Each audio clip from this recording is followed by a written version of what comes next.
ఒక్కొక్కళ్ళు రికార్డులకి సంబంధించినటువంటి పనుల్లో ఉంటే, అంటే ఓ పక్కన ఎవరెవరు చేస్తున్నారు, ఏమేం చేస్తున్నారు అనే కంటే కూడా ఎలాగ మార్పులు వస్తాయి అన్నటువంటి కాన్సెప్ట్ చుట్టూతా కథ నడుస్తున్నటువంటి రోజులు. ఇప్పుడు అత్యంత కీలకమైనటువంటి అంశం ఏంటంటే,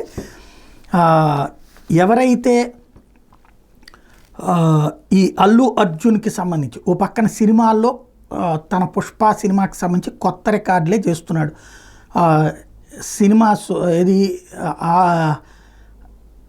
ఆల్ అర్జున్ అంటూ ఒక పక్కన ట్రెండింగ్ ఇన్ ఇండియా కింద పుష్ప 2 ఓ పక్కన సినిమా వైరల్ అవుతూ ఉంది, రెండో పక్కన విపరీతమైన కలెక్షన్స్ వస్తున్నాయి. అయితే ఎవడ్రా బాస్, ఆడికి ఆడి కొడుక్కి ఆడి తమ్ముడికి కూడా నేనే బాస్ అని ఇది మెగా ఫ్యామిలీని ఇండైరెక్ట్గా అన్నాడంటూ ఒక పక్కన, రెండో పక్కన ఏదో కొన్ని ఫోటోలు గత కొన్ని రోజుల నుండి వైరల్ అయినాయి, ఏదో అరగుండుతో ఉన్నటువంటి ఒక ఫోటో పెట్టి దాన్ని పవన్ కళ్యాణ్ ఉద్దేశించి తీశాడు అన్నటువంటిది ఒకటి ప్రొజెక్ట్ చేశారు. సినిమాలు అవి ఉన్నాయో లేదో తెలియదు, కానీ ఈ మాత్రం ప్రొజెక్షన్ చేయడం, తద్వారా ఒక నెగిటివిటీ క్రియేట్ చేయడానికి ప్రయత్నించారు. అయినా ఫస్ట్ రోజున అయితే ముందు రోజున బెనిఫిట్ షో కానీ ఆ తర్వాత ఫస్ట్ రోజున కానీ కలెక్షన్స్లో ఎక్కడా తేడా లేదు, పైగా హౌస్ఫుల్ నడుస్తున్నటువంటి సందర్భం. ఈ దశలో సంధ్యా థియేటర్ దగ్గర తొక్కిసలాట, చనిపోయినటువంటి మహిళ, అట్లాగే సినిమా యాజమాన్యం మీద, థియేటర్ యాజమాన్యం మీద కేసు పెట్టినటువంటి సందర్భంలో